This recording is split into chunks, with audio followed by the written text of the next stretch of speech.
예, 여러분들 수업 짧게 2차시 하고 141페이지 하겠습니다. 국어책, 문학책 141페이지 펴주십시오. 141페이지를 펴면 141페이지를 펴면 서정갈래는 시대에 따라 어떻게 변해왔는가 나오는데요. 저번 시간에 서정갈래 잠시 했었었죠. 서정갈래 어떤 갈래라고 했습니까? 서정갈래는 바로 자신의 감정을 주관적으로 표현하는 그런 장르라 그랬죠, 그죠? 그리고 서정갈래는 뭐랑 다름이 없냐면 옛날에 노래하기랑 전혀 다를 바가 없었습니다. 그래서 서정갈래는 화자를 통해서 141페이지 보면 화자를 통해서 작가의 생각과 정서를 주관적으로 표현하는 노래하기의 갈래라고 보면 되겠습니다. 그래서 과거에 우리나라에서 서정갈래라고 한다면 노래였다라고 보시면 되겠습니다. 그 시절 유행했었던 노래. 그래서 노래하기 갈래였다고 보시면 되겠습니다. 그래서 고대에서 현대까지 서정시에 이르기까지 서정문학의 역사는 한국인의 삶과 함께 해왔다. 자, 그래서 서정갈래 이야기를 다시 하자면 PPT를 보시면 시가문학사, 서정문학사란다면 바로 어떤 노래가 유행했는지 파악하는 게 중요하다고 볼 수 있겠습니다. 그래서 옛날에는 트로트 유행했다가 여러분 시대 오니까 또 힙합 유행하듯 그죠? 그리고 저희 때는 제가 어렸을 때는 유행한 노래라고 한다면 다 락밖에 없었습니다. 버즈 이런 사람들. 여러분들은 민경훈을 그냥 아저씨로 생각할 텐데 저희 시대는 정말 잘 나갔었던 그 아이돌 가수였었습니다. 이런 잘 나가려면 락을 했어야 했죠. 그죠? 그 다음에 R&B가 유행하더니 그 다음에 뭐가 나왔냐면 아이돌 그룹들. 뭐 소녀시대 같은 아이돌 그룹들이 뜨게 되면서 샤이니, 카라 그리고 최근에 오면 방탄소년단까지 세계적으로 유명해진 그리고 또 힙합이 또 유행하더니만 최근에는 트로트가 다시 유행할 거라고는 상상도 못했죠. 그죠? 그래서 왜 이걸 보여줬느냐면 서정갈래가 바로 노래하기 장르라 그랬었죠. 그죠? 그래서 우리가 뭘 파악해야 되냐면 신라시대 때 유행했었던 노래가 다르고 고려시대 때 유행했었던 노래가 다르고 조선시대 때 유행했었던 노래가 다르기 때문에 여러분들은 이때 유행했었던 노래들의 특징에 대해 알고 있다면 좀 더 뭐 할 수 있냐면 서정갈래를 쉽게 파악할 수 있을 것입니다. 자, 그래서 몇 페이지 간다면 141페이지 다시 돌아가 주신다면 자, 141페이지까지만 할게요. 141페이지 보면 뭐가 나오냐면 바로 서정갈래의 흐름과 역사적 갈래가 나옵니다. 그래서 서정갈래가 뭐라 했냐면 자신의 감정을 주관적으로 드러내는 장르가 바로 서정갈래라고 그랬죠. 그래서 고대가요, 향가, 민요, 한시, 고려소교, 시조, 신채시 이런 애들이 있는데 한번 보겠습니다.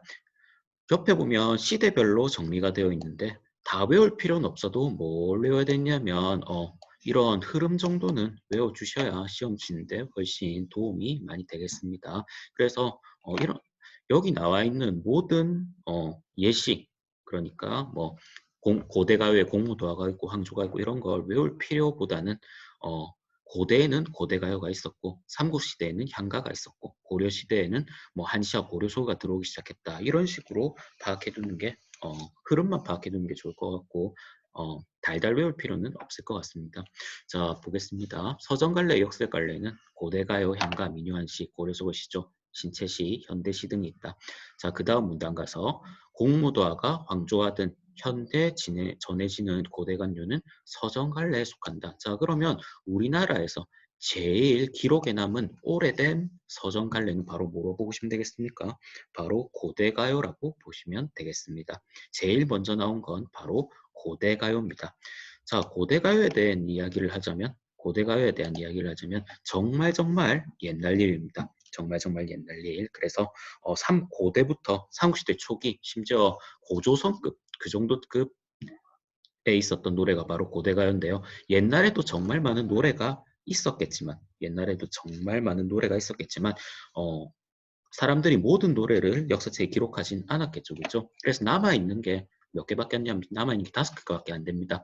구지가, 황조가, 공무도화가, 정읍사, 해가는 구지가랑 거의 같은 노래라서 사실 남아있는 걸로 따지면 4개밖에 남아있지 않다고 보시면 되겠습니다.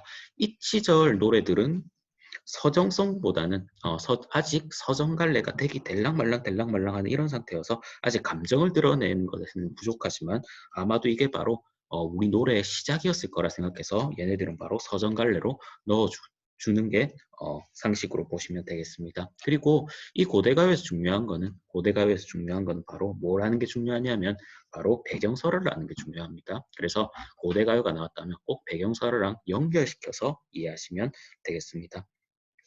자, 그 다음에 나왔던 게 뭐냐면, 그 다음에 바로 신라시대가 나오죠. 그죠? 신라시대가 나왔고, 신라시대가 나오면 바로 향가문학이 등장합니다. 뭐, 처용가라든지, 서동요라든지, 제망매가라든지, 기파랑가라든지, 뒤에 가서 할 건데요. 예, 이런 향가문학이 등장하기 시작합니다. 향가문학이 뭐냐면, 신라시대 때 불렀던 노래, 삼국시대 때 불렀던 노래들을 뭐로 기억한 거냐면, 바로 향찰이라는 문자 기록 방식으로 기록한 노래를 바로 향가라고 합니다. 그래서 향가에도 동그라미 해놓으시고 향가의 특징이 뭐냐면 아까도 이야기했었죠. 그죠? 향찰로 기록이 됐다 그러는데 중학교 3학년 때 향찰 가르쳐 주거든요. 향찰이 뭐냐면 우리나라의 글이랑 중국의 글이랑 다른데 우리나라의 글을 중국 문자로 한자로 기록하려다 보니까 제대로 안 되겠죠. 그죠? 그걸 좀 쉽게 하기 위해서 신라시대 때 개발했었던 문자가 바로 향찰로 보시면 되겠습니다.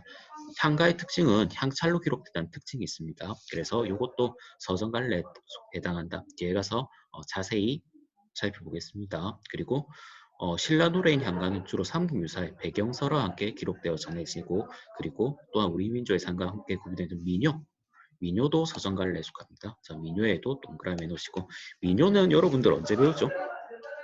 국어 시간이 아니라 아마 음악 시간에 배웠을 겁니다. 민요는 이게 신지 노래인지 구분이 정말 헷갈리는 부분이라서 국어 시간에도 배우고 바로 음악 시간에도 배웁니다. 그래도 민요 또한 사람의 감정을 드러내는 장르이기 때문에 바로 대부분 서정갈래에 속하고요. 그리고 그 다음 나와 있던 게 바로 한시입니다. 그 다음에 읽어볼게요. 세 번째 문단에 고려시대와 조선시대 지식인은 주로 한문으로 문학작품을 창작하고 향유했다. 그 중심에는 한시가 놓여져 있는데 한시가 되게 애매한 장르거든요. 수능에도 한시가 잘 나오질 않습니다. 수능에도 한시가 잘 나오질 않는 이유가 뭐냐면 한시는 바로 중국의 장르입니다. 중국의 시예요. 중국의 시.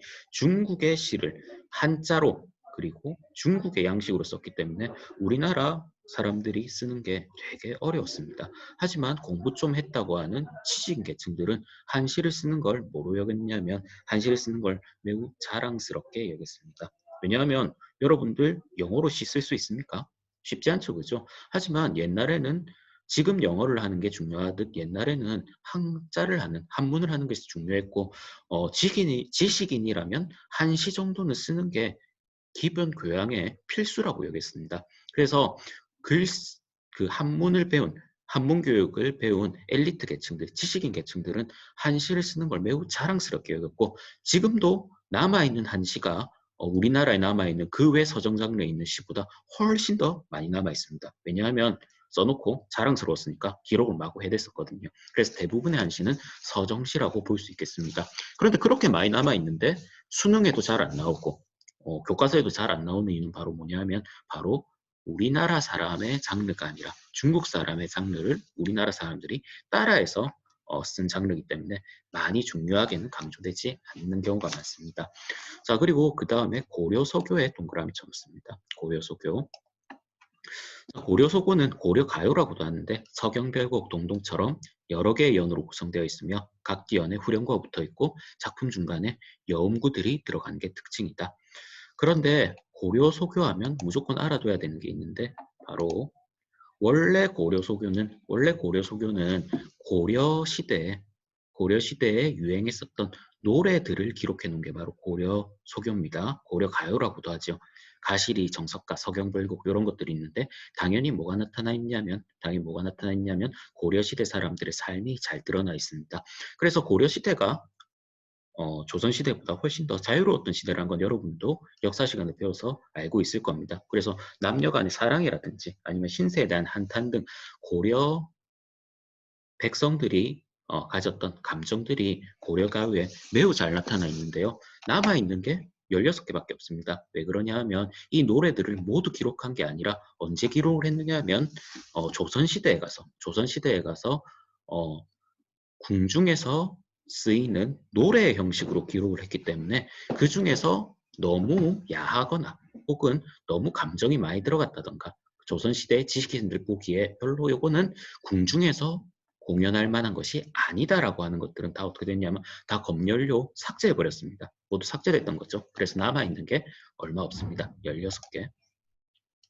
자, 그래서 여기 보면 또 뭐가 나오냐면 여음구가 나와 있거든요. 이 여음구랑 후렴구가 붙어 있는 이유가 뭐냐 하면 그 고려시대 때 백성들이 즐겨 불렀던 노래를 궁중의 형식으로 바꿔서 부르니까 궁중의 박자랑 백성들이 불렀던 박자랑 다를 수밖에 없겠죠. 그죠? 그래서 궁중의 박자로 연주하기 위해서 어쩔 수 없이 뭘 넣었냐면 바로 여음구랑 후렴구들을 넣었던 겁니다. 그래서 이러한 특징들이 있다는 거 뒤에 가서 자세히 할 거고요. 자, 그 다음에 보시면 뭐가 나와 있냐면 고려 중력부터 조선 중력도 있었던 경기체가 나오는데 경기체가에도 동그라미 쳐놓으십시오. 경기체가. 근데 경기체가는 위에 나와 있던 애들과 달리 교과서에 보시면 빨간색으로 안 돼 있고 그냥 검어죠, 그죠? 왜냐하면 주로 교과서나 이런 데서 보면 경기체가는 뭐로 쳐주지 않냐면 서정갈래로 쳐주질 않습니다. 그래서 교술성과 서정성을 함께 지니고 있어 어느 한 갈래에 포함하기 어려운 갈래라고 해놨는데 보통 경기체가는 교술장으로 봅니다. 그렇게 알고 계시면 되겠습니다. 그래서 경기체가는 여러분들 계약하면 설명을 한 번 더 하겠지만 그 지금으로 따지면 힙합 가사 중에서 스웨거랑 제일 비슷하다고 보시면 되겠습니다. 자기가 잘하는 걸 자랑하는 거죠. 내가 얼마나 잘 나가는지, 내가 얼마나 돈이 많은지. 힙합에서는 그런 걸 강조했었다면 경기체가는 뭘 자랑했냐면 바로 사대부들의 자부심. 뭐였을까요? 당연히 글자, 시짓기, 그리고 글 짓는 능력이었겠죠. 그죠? 그래서 뭐 원순문, 인노시 이런 것들 보면 원순이라는 사람의 글, 뭐 인노라는 사람들의 시, 그리고 뭐 진한님의 쌍운주필, 뭐 프리스타일을 하는데 라임이 2개인데 그게 싹싹 들어가는 바로 쌍운주필입니다. 그래서 이 사람들이 얼마나 잘 나갔는지, 이 사람들의 글솜씨가 얼마나 대단한지 술자리에서 술 한잔하면서 자기들끼리 즐겁게 불렀던 노래가 바로 경기체가입니다. 물론 이런 것들은 백성계층들이 부를 수 없었겠죠. 그죠? 백성계층들은 뭐 글도 못 찍고 뭐 한시도 못 찍고 이런데 거기에 대한 자부심을 부릴 수가 없잖아요. 그래서 고려시대 등장했다가 조선시대쯤 가면 거의 사라져버리게 됩니다. 자, 그리고 그 다음에 보면 시조가 나오죠. 그죠? 시조에도 동그라미 해두시고, 시조는 고려말 성립되어 조선 후기에 크게 융성한 정형시가인데 우리 문학사의 대표적인 서정갈래입니다. 그리고 후기에는 바로 사설시조가 유행하여 시조 문학의 폭을 넓히고요. 중학교 2학년 때 시조에 대해서 처음 배우고 중학교 3학년 때 되면 뭐가 뭐냐면 연시조라든지 시조의 종류에 대해 배웁니다. 그래서 여러분도 아마 기억날 건데 고등학교 1학년 때도 배우고요. 그래서 우리나라에서 제일 유행하는 그런 장르가 바로 시조였다고 볼 수도 있고 중요한 건 요겁니다. 여담 20번째 줄에 밑줄 쳐주시고 시조는 지금도 여전히 창작되고 향유되고 있다는 점 요건 꼭 아셔야 됩니다. 그래서 고대가요, 향가, 고려소교 이런 장르는 지금 만들어봤자 그걸 그 장르로 인정받지 못한다. 왜냐하면 죽은 장르거든요. 하지만 시조는 지금에도 시조를 많이 사람들이 짓고 있다는 살아있는 장르라는 거 꼭 알아두시면 좋겠습니다.